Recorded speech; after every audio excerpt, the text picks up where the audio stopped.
Have you ever wondered how we can easily add a poll to our story on Instagram? It's quite simple. To do this, we go to this section and want to post a story. First, you simply select the specific image or video that you want to use.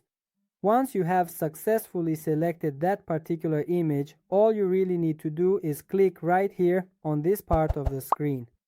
And then from here, you can carefully look for the poll option in the menu. Now, here you select your poll, ask your question, and here you can enter the answers. You also have the option to significantly increase the total number of questions you are asking. And as a matter of fact, more interactive polls will be added to the system in the near future. Basically, all that you really need to do is go ahead and post your story right now. And now you will see that a poll has been successfully and automatically added to your story, just like that.